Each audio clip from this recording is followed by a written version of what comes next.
Pada waktu itu ada undang-undang yang melarang pendidikan Katolik atau pendirian sekolah-sekolah Katolik di negeri Belanda. Di Belanda ya, berarti? Ya, jadi pada waktu itu sekolah-sekolah didominasi oleh sekolah-sekolah pemerintah.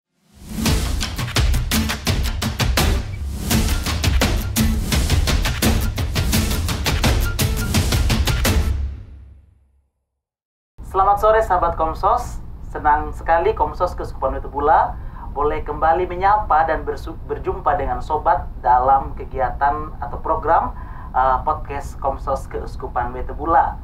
Sore hari ini teman-teman, studio Komsos kedatangan tamu istimewa. Komsos kembali lagi dikunjungi oleh seorang biarawan. Kalau pada episode kemarin Komsos dikunjungi oleh seorang biarawati, pada episode kali ini studio Komsos dikunjungi oleh seorang biarawan yang sepengetahuan saya bergerak juga dalam bidang pengembangan pastoral orang muda. Dan tentu saja orang muda kita tahu bersama adalah masa depan gereja dan juga masa depan bangsa ini. Siapa orang ini atau dari kongregasi mana biarawan ini berasal? Kita akan langsung saja berkenalan dengan frater yang saat ini sudah sedang hadir bersama dengan saya di studio Komsos Keuskupan Wetubula. Selamat sore, frater. Selamat sore, Jack. Ya, frater bisa memperkenalkan diri dan juga asal kongregasi frater kepada saya dan kepada teman-teman Komsos. Terima kasih. Baik, selamat sore para sahabat Komsos di mana saja berada. Saya Frater Maria Marcelinus BHK. Saya dari kongregasi para frater Bunda Hati Kudus yang didirikan di kota Utrecht, negeri Belanda tahun 1873, tepatnya tanggal 13 Agustus.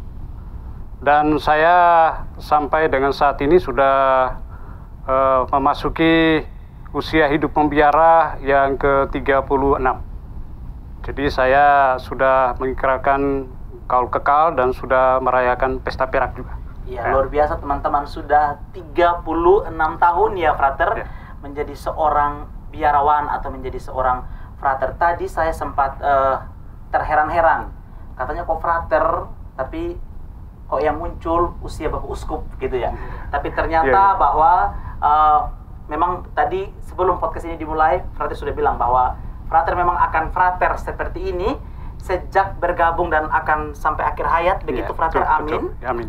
Ya, jadi kita akan juga bersama-sama, mungkin frater dibagikan dong kira-kira spirit apa atau semangat apa yang kemudian sehingga pendiri mendirikan kongregasi frater, dan lah kok ini hanya frater, tidak lagi ditabiskan ke jenjang-jenjang selanjutnya. Silakan frater. Baik, jadi kongregasi ini didirikan di Belanda tahun 1873. Itu berawal dari situasi keprihatinan pendiri kami, Monsignor Andreas Ignatius Koopman, terhadap situasi pendidikan Katolik di negeri Belanda pada waktu itu. Pada waktu itu ada undang-undang yang melarang pendidikan Katolik atau pendirian sekolah-sekolah Katolik di negeri Belanda. Di Belanda ya berarti? Ya, jadi pada waktu itu sekolah-sekolah didominasi oleh sekolah-sekolah pemerintah. Begitu. Hanya sayangnya bahwa sekolah-sekolah pemerintah di negeri Belanda pada waktu itu, atau kita di Indonesia menyebutnya dengan sekolah negeri, itu tidak mengajarkan agama di sekolah-sekolah pemerintah itu. Begitu, termasuk agama Katolik. Dan ini yang menjadi keprihatinan gereja Katolik, termasuk Uskup Monsignor Andreas Koopman yang merencanakan mendirikan kongregasi kami.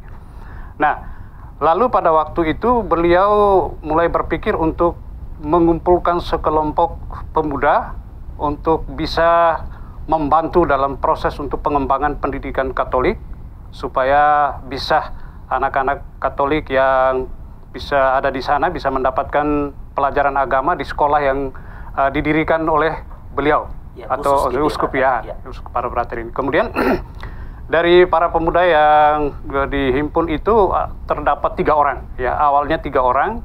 Mereka itu kumpulkan, kemudian diberikan sedikit informasi dan apa tujuan mereka dihimpun. Lalu beliau menjelaskan tujuannya untuk membantu supaya bisa berdirinya sekolah-sekolah Katolik yang ada di sana, dan dengan itu diharapkan supaya pelajaran agama Katolik untuk anak-anak Katolik juga bisa diajarkan di sekolah itu.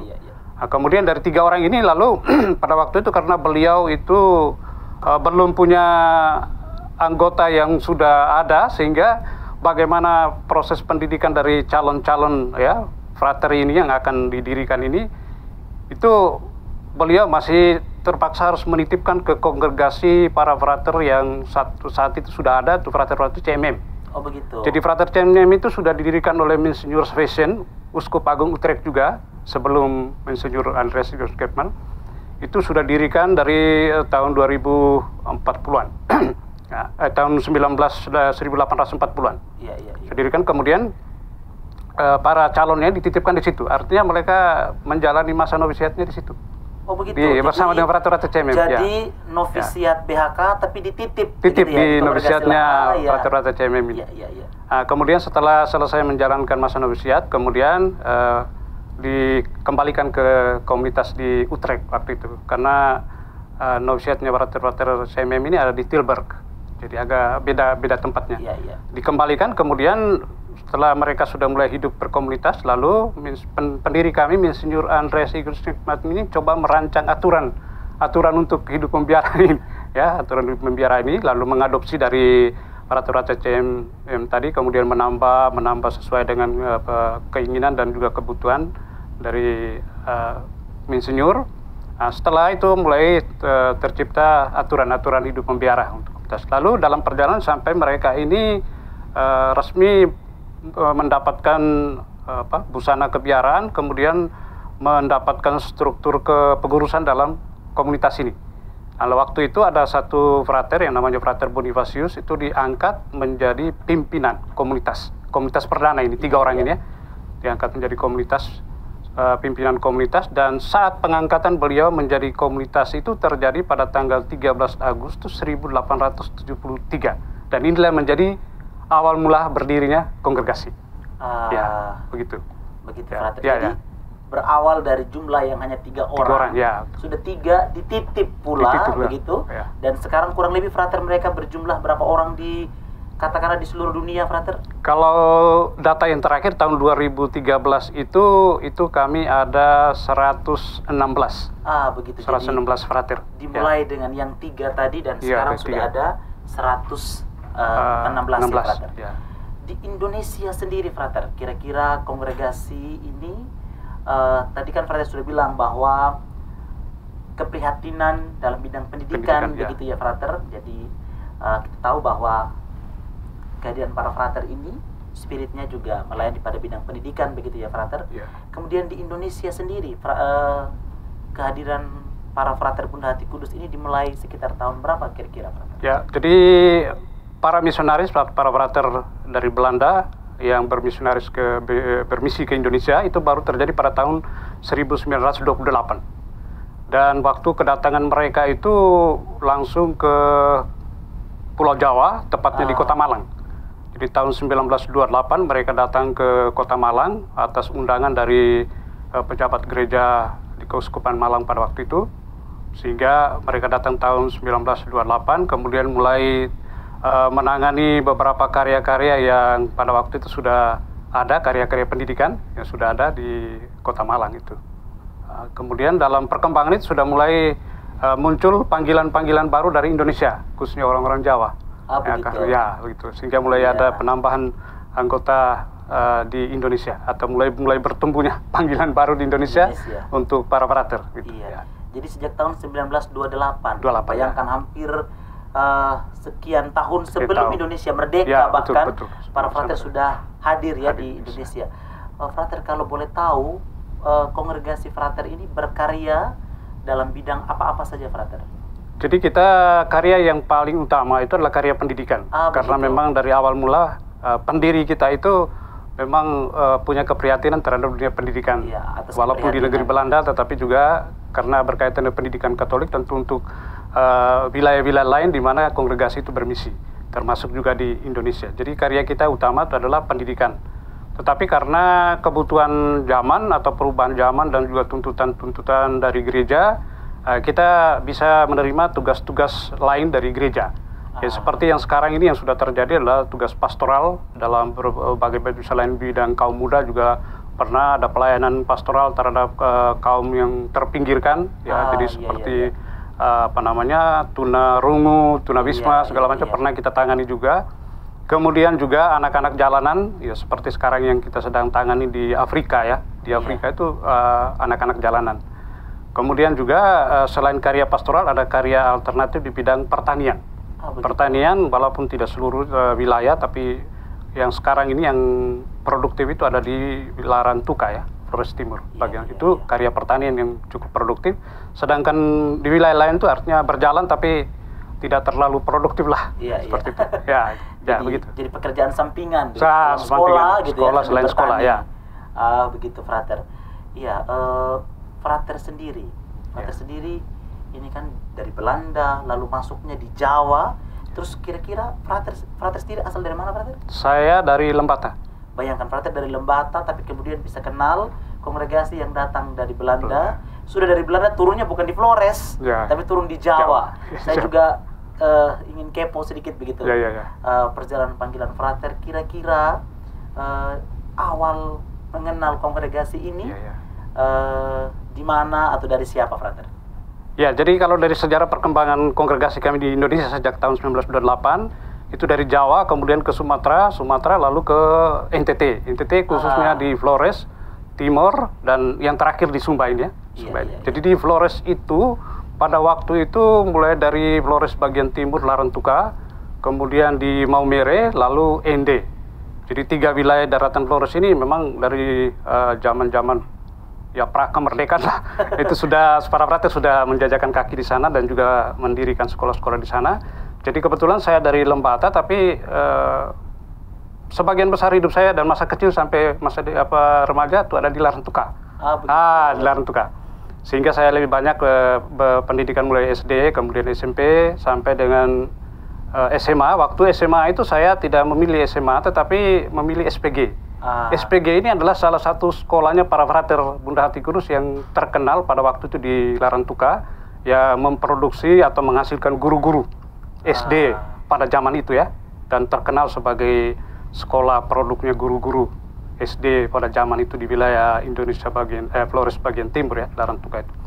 Dan saya pada tertarik menjadi guru, awal mulanya tertarik menjadi guru, sehingga pada waktu selesai SMP di Larantuka saya melamar masuk ke SPG itu, SPG Podor, ya, SPG Frateran, sekarang namanya Frateran, waktu disebutnya SPG Podor. Saya melamar untuk masuk di situ, mengikuti seleksi dan akhirnya lolos, lalu memperoleh pendidikan di SPG itu. Dan pada waktu itu di sekolah itu banyak sekali Frater-Frater yang mengajar di situ. Frater-Frater yang mengajar di situ tuh memang saya membandingkan guru-guru awam tuh mereka punya nilai plus banyak sekali, ya. Jadi tidak hanya mengajar bidangnya mereka, tapi ada bidang-bidang lain yang mereka kuasai. Ada pramuka, ada seni musik, ada seni suara, seni tari, itu mereka kuasai. Dan itu yang membuat saya tertarik. Jadi saya punya keinginan menjadi guru, tapi guru yang Frater. Supaya saya bisa memiliki nilai plus seperti mereka itu. Begitu kira-kira ceritanya, ya. Jadi memang memilih BHK karena ingin menjadi guru. Menjadi guru, tapi juga sekaligus menjadi biarawan. Biarawan, ya, begitu. Menjadi Frater. Ya. Kenapa tidak pilih SVD? SVD kan juga bisa jadi guru. Ya. Atau Projo kan juga bisa jadi guru. Ya, karena memang pada waktu saya mengenal para Frater itu. Jadi andai kata waktu itu kalau misalnya gurunya ada yang dari pastor-pastor SPD atau apa, ya mungkin lain lagi ceritanya.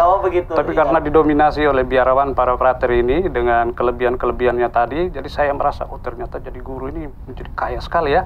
Tidak hanya pengetahuan gurunya saya, tapi pengetahuan-pengetahuan yang lain, bisa musik, pramuka, kemudian itu masih bisa kita ketahui dan kita pelajari dan kita bisa praktekkan seperti itu. Baik, Frater, dalam hubungannya dengan panggilan Frater sebagai seorang Frater Bunda Hati Kudus, juga karya-karya yang tadi sudah Frater sharingkan, Frater bagikan, tolong dong Frater dibagikan kira-kira kalau ada teman-teman, ada orang muda, adik-adik yang ingin menjadi seorang biarawan Bunda Hati Kudus, kira-kira proses apa atau tahap apa yang umumnya dilewati, Frater? Ya, jadi untuk saat ini kita sudah proses pendidikannya untuk menjadi Frater Bunda Hati Kudus seperti saya ini itu melewati beberapa tahap. Yang pertama tuh masa aspiran. Masa aspiran itu 1 tahun. Setelah itu dari masa aspiran kemudian ke masa postulan, itu juga 1 tahun. Setelah masa postulan 1 tahun kemudian ke novisiat. Novisiatnya itu 2 tahun. Setelah novisiat 2 tahun kemudian mengikrarkan kaul untuk masa profesi. Jadi dia mulai bertugas ke komunitas-komunitas. Ya, itu sudah dianggap gitu. masa profesi sudah. Profesinya itu juga bertahap, tahun pertama, kedua dan seterusnya sampai kurang lebih 5 sampai 6 tahun. Itu baru dia mengikrarkan kaul kekal. Ya, kaul kekal, kemudian tahapan berikutnya sampai dengan 25 tahun, 40 tahun, 50 tahun dan seterusnya. Ya, Frater sekarang berapa tahun tadi, Frater? Saya sekarang ini kalau hidup pembiara sudah 36 tahun ya. 36 tahun, ya, Frater. 36 tahun di biara. Jadi Ya. dari proses pendidikan tadi, aspiran, postulan, Ya. novis, begitu-begitu. Kalau zaman saya dulu, aspirannya belum ada. Baru begitu 2 ya, tahun terakhir ini. Iya, Jadi iya. kita dari postulan langsung ke novisiat. Jadi Ya. waktu itu aspirannya belum ada. Belum Pak? ada, belum Iya. ada apa namanya program itu. Iya, oh begitu Pak. Ya. Jadi sejak awal postulan sampai dengan hari ini sudah 36 kurang tahun. lebih 36 tahun. Wah, luar biasa sekali ya Frater, Ya. bisa bertahan dan juga langgeng, katakan ini kan kalau orang menikah dikatakan langgeng, Langgeng. gitu ya Frater. Ya, ya. Bisa langgeng sampai dengan usia 36 tahun. Ya, Sebentar lagi mau pancabindo Frater. Pancu. Frater, dalam 36 tahun menjadi seorang biarawan, di komunitas-komunitas mana saja atau di tempat-tempat, di daerah mana saja Frater pernah bertugas? Ya, jadi saya setelah meninggalkan masa postulan di Flores, waktu itu di Maumere ya, kemudian kita masuk novisiat di Jawa Timur, khususnya di Kota Malang ya, Kota Malang. Setelah selesai masa novisiat 2 tahun, kemudian mulai masuk masa profesi. Itu saya mendapat penempatan tugas pertama di Sumatera Selatan. Waktu itu saya ditugaskan menjadi guru agama di salah satu SMP milik para frater di sana, SMP Saveri 1 Palembang, termasuk sekolah yang tertop di Palembang ya. Saya menjadi guru agama di situ kurang lebih 2 tahun. Setelah itu saya mutasi kembali ke Malang, ke Kota Malang untuk mendapat tugas belajar. Ya. Tugas belajar mengambil S1-nya sekaligus menjadi kepala sekolah pada waktu itu. Ya. Jadi saya sambil kuliah sambil menjadi kepala sekolah, kepala SD. Ya, kepala SD. Setelah itu selesai kuliah, lalu selesai juga masa jabatan kepala sekolah SD, saya lalu dimutasikan ke Sumba. Di sekarang di Betebula ini. Pada waktu itu kan kita baru menerima atau membuka komunitas di sini tahun 95. Tahun 95, jadi kurang lebih 3 tahun kemudian itu saya masuk mutasi ke sini. Oh, ya, begitu. Ya, saya mutasi ke sini sebagai guru di SMA Thomas pada waktu itu. Setelah itu kurang lebih 8 tahun saya di SMA Thomas dan sempat menjadi kepala sekolah kurang lebih 6 tahun. Ya, menjadi guru, lalu menjadi kepala sekolah 6 tahun di SMA Thomas, lalu tahun 2006 saya mutasi kembali ke Jawa. Oh, jadi Frater sudah ke Sumba, Ya. lalu ke Jawa lagi? Ke Jawa lagi. Begitu. Kembali ke Jawa lagi, kemudian saya menjadi sempat mendapat tugas di Dewan Provinsi sebagai sekretaris. Oh, luar Setelah biasa. itu dari menjadi guru di salah satu SMP di Kediri, di Jawa Timur juga, guru SMP selama kurang lebih 4 tahun. Setelah itu saya diminta untuk berangkat ke Kalimantan. Waktu itu kita diminta untuk membuka komunitas di sana oleh Uskup Tanjung Selor waktu itu, Monsinyur Justinus, minta kita untuk membuka komunitas di sana sekaligus mengelola 2 sekolah yang didirikan untuk anak-anak buruh migran. Jadi tahun 2011 itu saya berangkat dari Kediri ke Kalimantan, tepatnya di Kota Nunukan, sebagai pimpinan komunitas, membuka komunitas sekaligus menjadi pimpinan, plus menjadi pimpinan kepala sekolah SMA-nya waktu itu, karena ada SMP dan SMA. Iya. Setelah di sana kurang lebih 8 tahun, lalu saya kembali lagi ke Jawa lagi. Jadi saya punya gerak mutasi ini, keluar, masuk ke Jawa, keluar Jawa, masuk ke Jawa. Kembali ke Jawa itu di Surabaya, menjadi kepala SD, kurang lebih 1 tahun. Lalu setelah itu saya pindah ke Malang, menjadi formator di Novisiat Malang.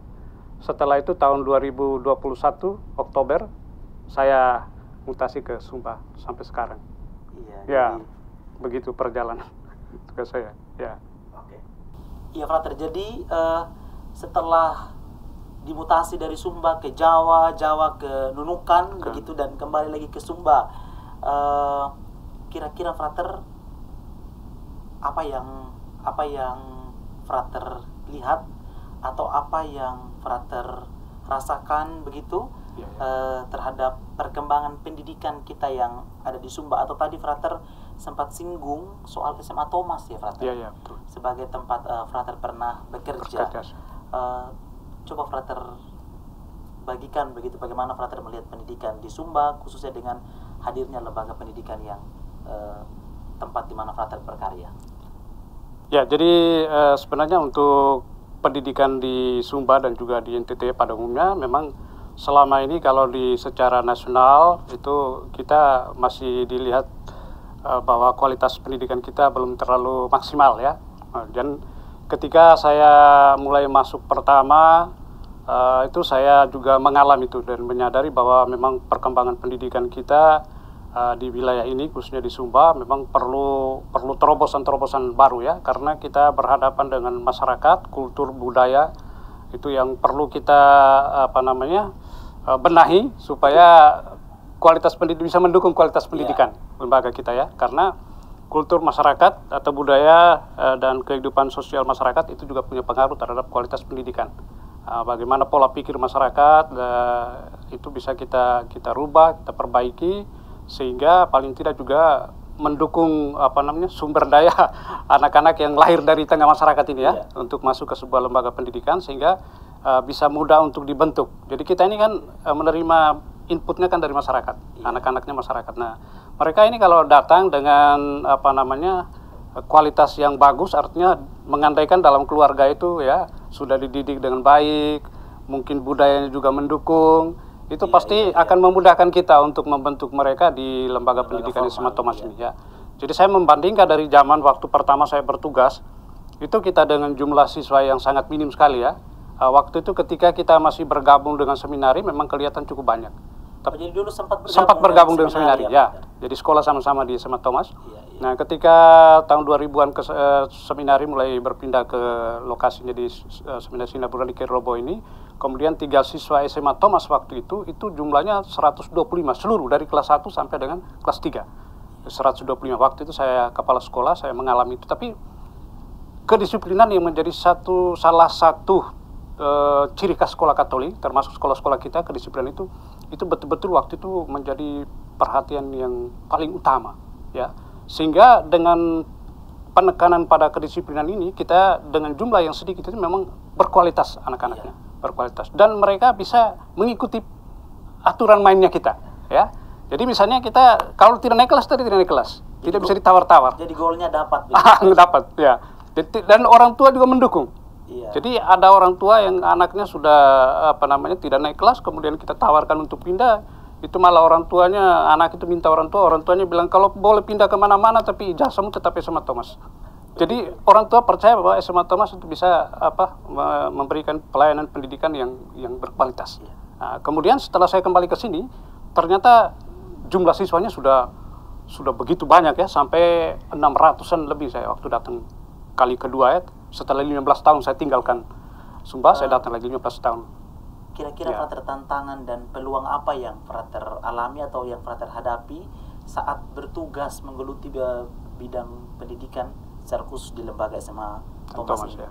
Ya, di sini ya tantangan yang paling berat adalah budaya. Ya, tantangan budaya itu sangat berat sekali. Jadi budaya ini kan berpengaruh juga terhadap karakter anak. Sehingga nanti kalau misalnya dalam proses pendidikan ini kita bisa merubah pola pikir anak-anak ini supaya hal-hal yang berkaitan dengan budaya yang menghambat proses pendidikan di lembaga itu kalau kita bisa sadarkan mereka, kita harapkan nanti muncul di generasi yang berikutnya. Artinya mungkin dari anak-anak yang mereka lahirkan, mungkin dari pemahaman yang sudah kita berikan selama mereka mendapat pendidikan di sana, mereka bisa meneruskan ke anak-anak mereka, sehingga nanti akan muncul generasi-generasi yang sudah betul-betul agak keluar dari belenggu budaya yang menghambat pendidikan yang lebih berkualitas begitu.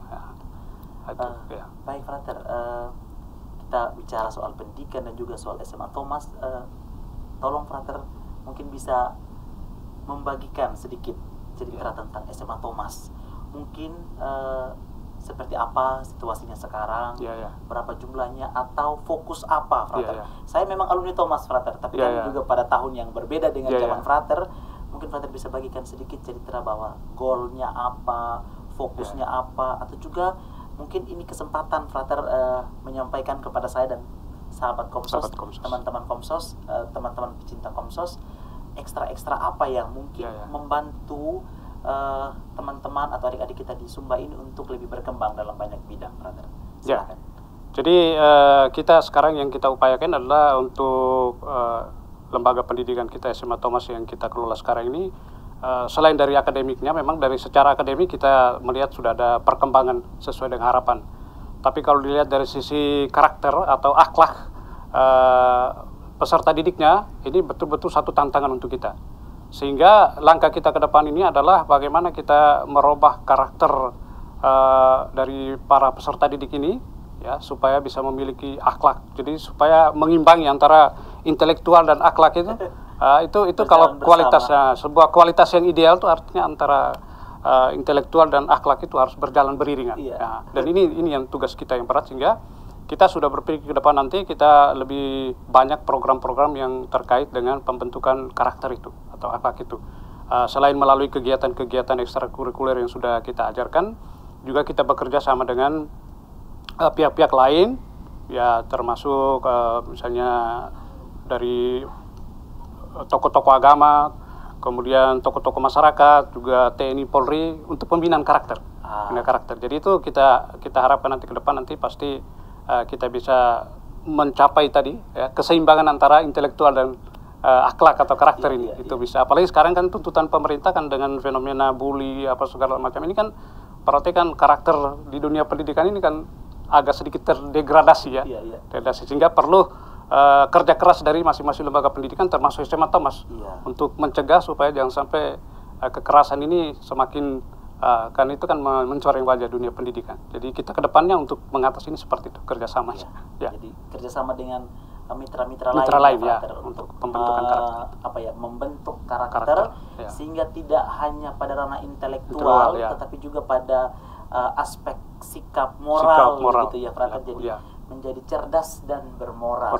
Baik, Frater, pesan apa yang ingin Frater sampaikan kepada saya dan juga kepada sahabat Komsos yang sekarang sedang bersama-sama dengan kita di studio ini, pesan dalam hubungannya dengan hidup Frater sebagai seorang biarawan maupun juga sebagai pendidik, Frater.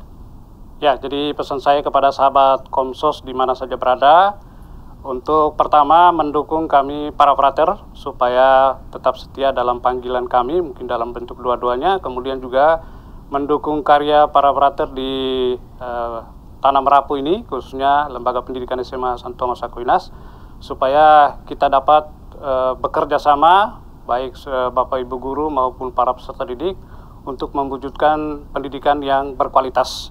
Dan juga kepada masyarakat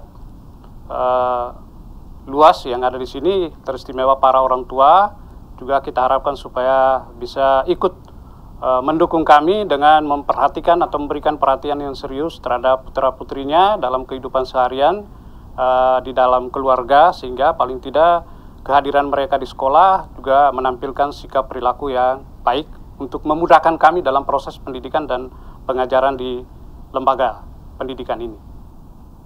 Demikian, ya. Baik, terima kasih Frater untuk pesannya kepada saya dan juga teman-teman. Jadi Frater mengharapkan dukungan doa kita untuk karya perjalanan para Frater Bunda Hati Kudus di Tanah Merapu ini yang getol betul berjuang di bidang pendidikan, dan kita juga diajak untuk terlibat mendukung pendidikan sejak dari dalam keluarga. Demikian Sobat Komsos, bincang-bincang kita bersama dengan Frater Marcel dari Kongregasi Bunda Hati Kudus. Dan terima kasih banyak Frater sudah mau berbagi, sekalipun di tengah cuaca Wetebula yang sangat panas ini, tapi sudah mau datang di studio Komsos dan berbagi cerita.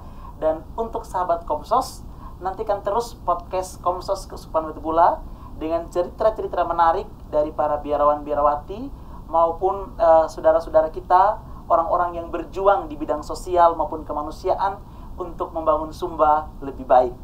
Sampai jumpa di episode podcast Komsos selanjutnya.